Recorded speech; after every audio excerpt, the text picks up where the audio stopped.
Well, it's a great chart for the White House to put out, and David Plouffe is earning his keep. There are a bunch of different reactions one can have. One is correlation is not causation.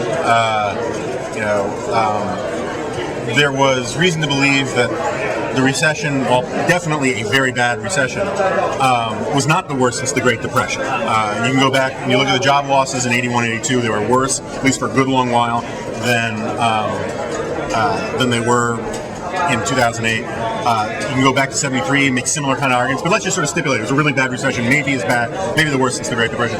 That's fine. I don't think that the sophisticated argument about the stimulus is that it wouldn't create any jobs or that it wouldn't do any good. Well, that argument is definitely out there. It's that it was ill-advised, and people forget that Republicans were actually in favor of some kind of stimulus in 2008, and they said they would vote for it, except that the stimulus package that Obama came up with was not one that had any bipartisanship to it. One-third tax cuts wasn't. Well, Obama, you hear this all the time. Obama says a third of it was tax cuts. It was spending through the tax code. It was rebates for targeted things that Obama approved of. It was not rate cuts. It was not. These were not tax cuts that any Republican was proposing. These were tax cuts that the Obama administration liked to call tax cuts to say we've got tax cuts. In the end, did it put more money in the hands of taxpayers rather than in the hands of government? It did. Sure. I mean, I'm not saying you can't defend it on the terms of being a tax cut. I'm just saying it wasn't a bipartisan effort. Tax rebate is arguably a tax cut. But it's at least somewhat worthwhile to point out that when George Stephanopoulos asked Obama about forcing people to pay higher insurance premiums and isn't that a tax, Obama says, you can't call it a tax just because we're taking money out of people's pockets. So everyone can play these kinds of games. But the more sophisticated argument is that basically what you're doing is you're once again saying the government is smarter than the market, and the government knows how to allocate these resources better than individuals do, better than companies do, better than families do. Except it was deficit spending, and the private sector didn't have this money to spend, so the government. Right, but these aren't magical dollars that come out of some goose's ass, right? I mean, these are dollars that are borrowed from the future. They're going to have to be paid for by taxpayers, and they're borrowed from the private sector. We're still issuing bonds to cover this debt, and so these are dollars that are still coming out of the private economy and being funneled through the government economy, and the bill for that is going to come due. And if you're someone who believes that the government can be smarter than the market, then you think this sort of stimulus is great, and your only complaint is it wasn't bigger.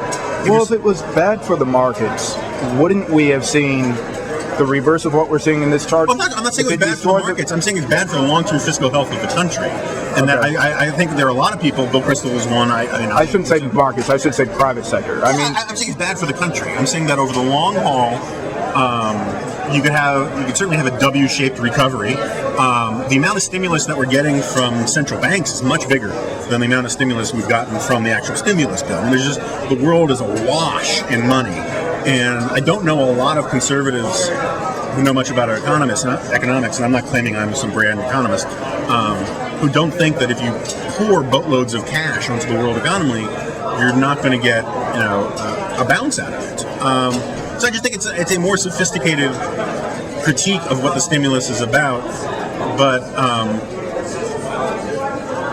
at the same time, I don't blame the Obama guys for touting it, and I think the whole save to created thing is a really BS formulation. Certainly politically, what he promised would happen hasn't happened. But you mean unemployment less than? Yeah, he had all these targets. Even on the day he signed it, he said this will happen and that will happen. We'll have less than 10% unemployment. We have more than 10% unemployment. But it has stopped the bleeding. I mean, indisputably, the bleeding has stopped. I agree with you. The bleeding has stopped. The economy is coming around. And I think, in fairness, conservatives are, speaking as a broad generalization, conservatives are getting themselves into a bit of a trap here.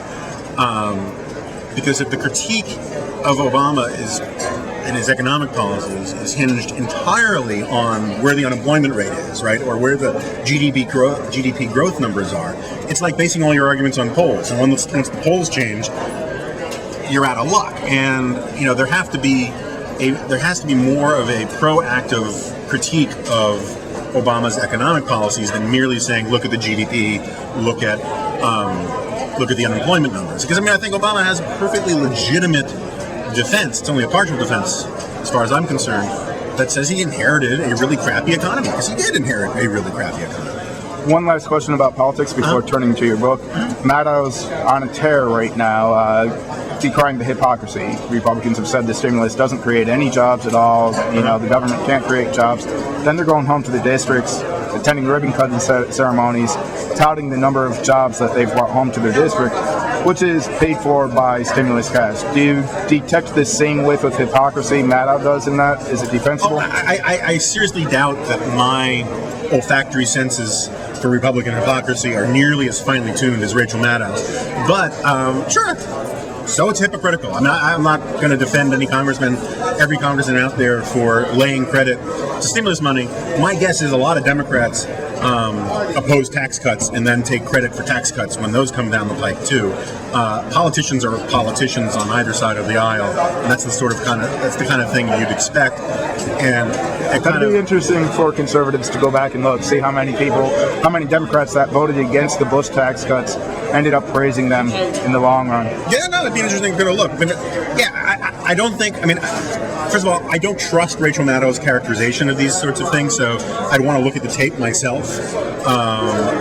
Obama said that all these Republicans are going to these ribbon cuttings. Obama has gotten a lot of his characterizations of what Republicans have done wrong in the past. So I'm not saying it's not true. I just don't necessarily feel all that comfortable reporting or responding to reported facts when they're reported by Rachel Maddow and Barack Obama.